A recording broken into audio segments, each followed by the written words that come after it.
fala aí, meu povo, que derrota e mais do que isso, que cacetada que o Barcelona tomou do Girona, 4-2.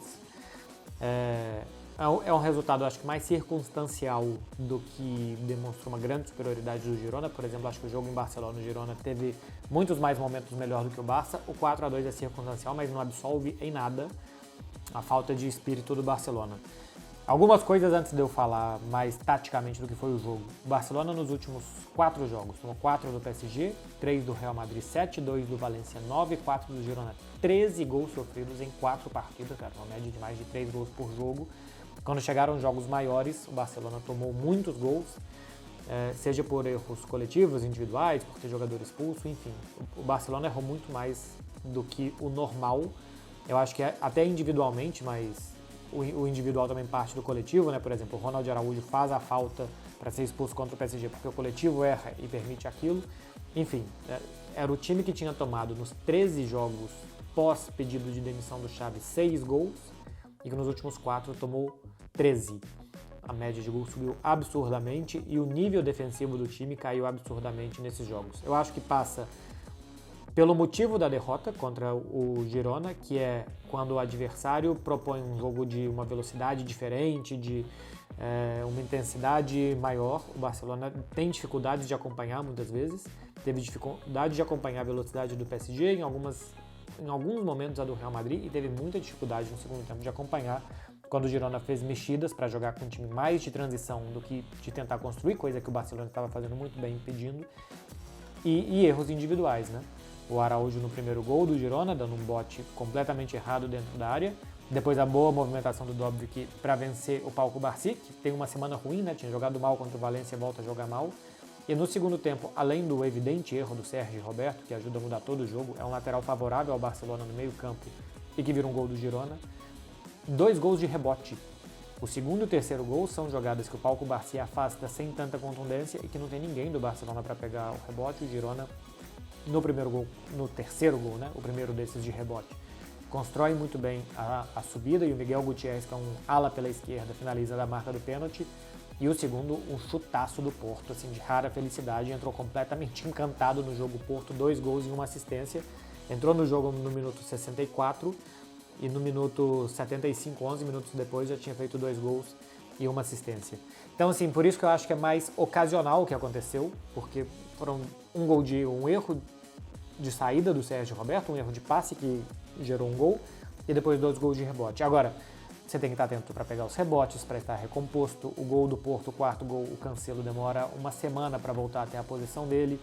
Os jogadores de meio campo, o espaço entre as linhas era muito grande, porque quando o Girona propôs mais esse jogo de idas e voltas, o Barcelona não estava minimamente preparado a ponto de sofrer tantos gols em um período tão curto de tempo. Passado tudo isso, que isso aqui era praticamente só uma abertura, primeira coisa do vídeo, a partir daqui começa, antes era só para não esquecer de falar coisas que eu vou detalhar mais durante o vídeo. Primeira coisa, parabéns ao Real Madrid, que é campeão com 14 pontos mais que o Barcelona, total justiça. O Real Madrid tem uma temporada de só uma derrota em 90 minutos e 14 em relação ao Barcelona, que é o terceiro, né? O Girona é o segundo colocado. Aliás, o Barcelona perdeu para Shakhtar Donetsk, Antuérpia. Se tivesse vencido esses 2 jogos, tinha ganhado 5,5 milhões de euros a mais na primeira fase da Champions. E essa derrota para o Girona pode gerar ao Barcelona ainda uma perda, ou deixar de ganhar, 8 milhões de euros, que é o valor por participar da Supercopa. E o terceiro lugar do Campeonato Espanhol não vai.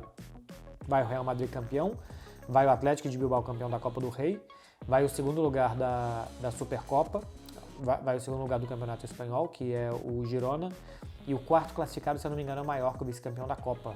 Mas o Barcelona tem que se classificar para a Supercopa e esta derrota pode não garantir ele na Supercopa da Espanha, o que faria ele deixar de ganhar 8 milhões de euros. Então, se somar as 2 derrotas para adversários bem mais frágeis na Champions e mais essa para o Girona, pode ser um prejuízo de 14 milhões de euros para o Barcelona, um clube que não está para ter esse tipo de prejuízo, né? Então, primeiro, parabéns ao Real Madrid. Segundo, parabéns ao Girona, classificado para a Liga dos Campeões e, nesse momento, vice-líder de La Liga. É uma temporadaça do Girona. Vamos ver se consegue manter e o que consegue fazer na próxima. Lembrando, é só a 4ª temporada do Girona na história da primeira divisão da Espanha. E não são 4 consecutivas. Jogou 2, caiu, subiu e agora está na 4ª temporada jogando a primeira divisão. um muito bom trabalho de reconstrução via Pep Guardiola, o irmão do Pep, e via grupo de investimento do Manchester City, né, que faz com que o Girona tenha a capacidade de se organizar, de estrutura de futebol, de modelo de jogo para chegar onde está.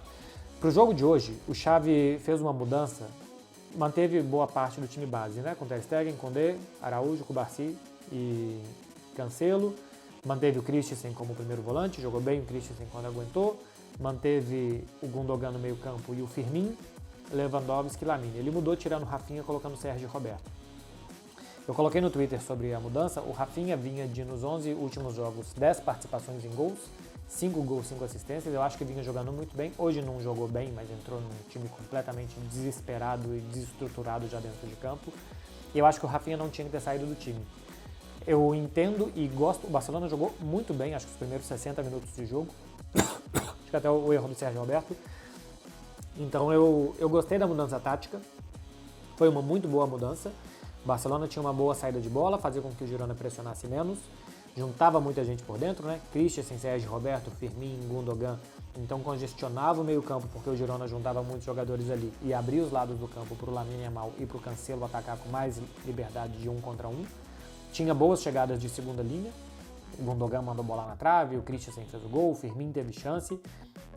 Então, o primeiro tempo foi bom e acho que essa mudança do Rafinha pelo Sérgio Roberto foi boa. Eu não faria, porque eu manteria o Rafinha no time no lugar do Lamine Yamal, que não vinha bem nas últimas partidas, e assim como o Lamine entrou no time por méritos, eu, por méritos do Rafinha, manteria o Rafinha neste momento da temporada e não o Lamine. Só que o Lamine fez um bom jogo, né? Deu uma assistência, sofreu um pênalti, e até este momento que o Barcelona se descompassa completamente na partida, ele estava jogando muito bem. No segundo tempo, inclusive, faltou, parece que um pouco de contundência para o Barcelona nos 15 minutos iniciais, que o Girona estava muito mal, e que Lamine teve uma, Cancelo teve uma, Gundogan teve outra, e o Barcelona não teve capacidade de ter um pouco mais de fome e de instinto para matar o jogo.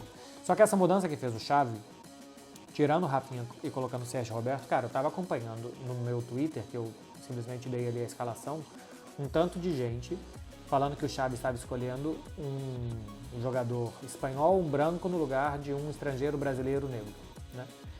Eu acho que quem está indo por aí está indo por um caminho muito perigoso.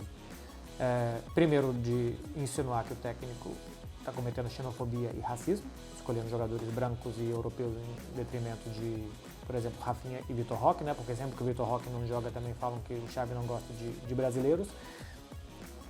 Eu acho que é um argumento básico. Primeiro que é um argumento perigoso fazer isso, né? Assim, acusar não é perigoso que você vai para a cadeia, tá? Quem está fazendo isso é perigoso do ponto de vista do tipo de julgamento que você está fazendo. Segundo, que eu acho que é infantil. Se não joga o jogador que eu gosto é porque o técnico é um mau caráter, né? Não é por uma escolha técnica e tal. E até porque hoje, taticamente, o time funcionou muito bem, até se descompensar, até se quebrar, e com o erro do Sérgio Roberto, né? Mas erros individuais, pontuais, podem acontecer. Mas taticamente, o Xavi não pensou que o Sérgio Roberto ia do meio campo gerar um gol para o Girona. Mas porque o Xavi pensou para o jogo, a mudança dele foi, não sei se foi correta, mas deu certo. O time taticamente funcionou bem por 60 minutos. Então, assim, acho que é um argumento perigoso, infantil. Se no jogo que eu gosto o técnico é um mau caráter, eu acho que normalmente desprovido de entendimento de futebol, né? O técnico que está lá, acho que ele entende mais de futebol do que a gente, não do que vocês, tá? Do que a gente. Então, achar que o técnico não sabe nada e odeia brasileiros e está tirando os brasileiros sistematicamente do time, eu acho... Cada um pode achar o que quiser, mas eu acho um argumento muito pouco consistente, infantil e perigoso para quem vai por aí. Agora, se quiser achar isso, que ele não gosta de brasileiros e que é algo contra os jogadores do Brasil, cada um pode achar o que quiser. Eu não acho. Eu acho que o Vitor Roque não joga, porque ele não está pronto para jogar no Barcelona, e eu acho que o Rafinha tinha que ter jogado, mas sem ele o time jogou bem. É o que eu acho. Mas a partir daí vem o erro individual do Sérgio Roberto, e depois essa quebra que o time tem, a falta de espírito e de capacidade de jogar bem por 90 minutos, e nos momentos que jogar mal, se manter competitivo e não virar uma completa peneira que o adversário chega com muita facilidade, né? Tem momentos do jogo que você não vai jogar bem porque do outro lado tem qualidade, do outro lado também muda uma tática, do outro lado de vez em quando vão te pegar taticamente ou fisicamente, E nesses momentos você tem que resistir. O Barcelona não resistiu nada, não resistiu absolutamente nada do Girona. Isso remete muito ao Barcelona do início da temporada, né? Tomava muitos gols, que tomava gols muito facilmente, e esse time voltou agora no final da temporada, acho que nos últimos 2 jogos.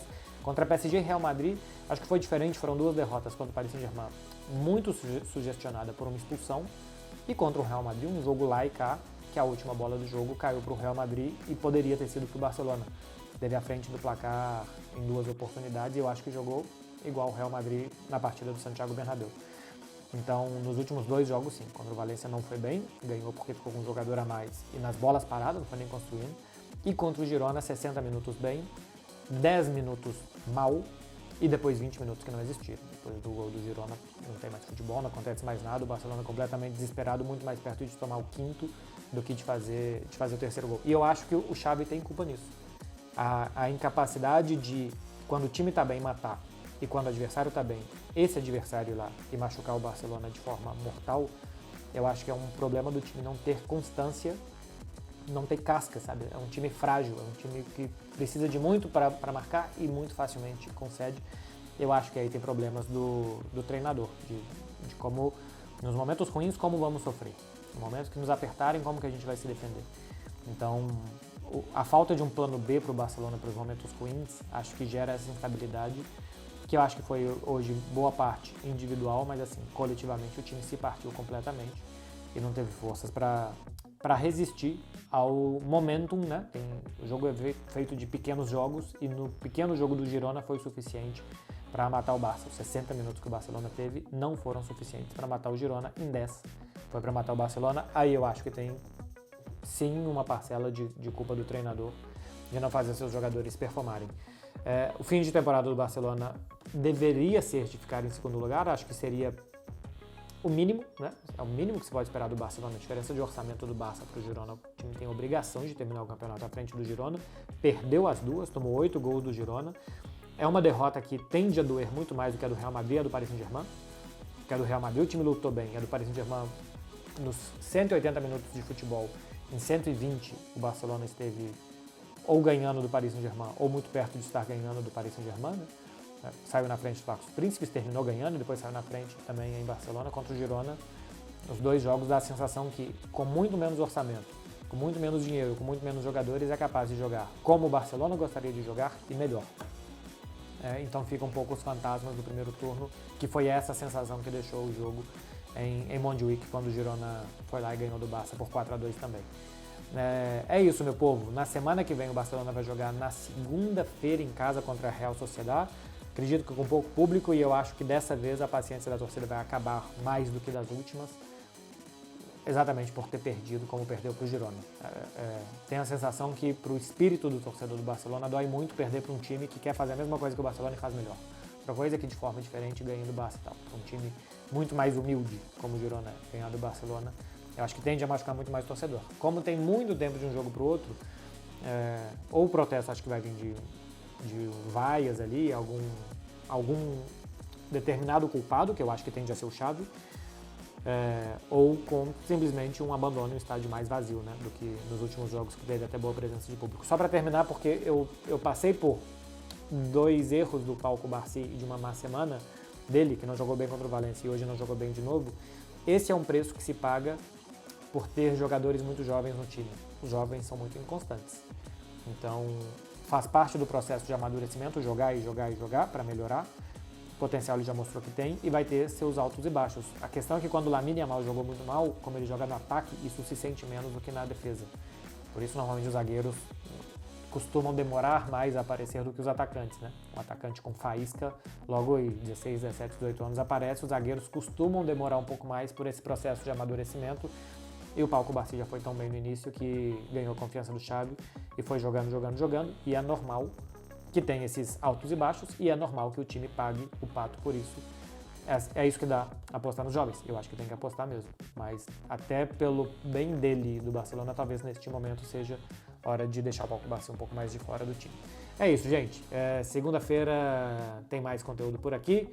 Para quem ficou até aqui, um beijo para vocês, bom final de semana, vamos aproveitar. Valeu!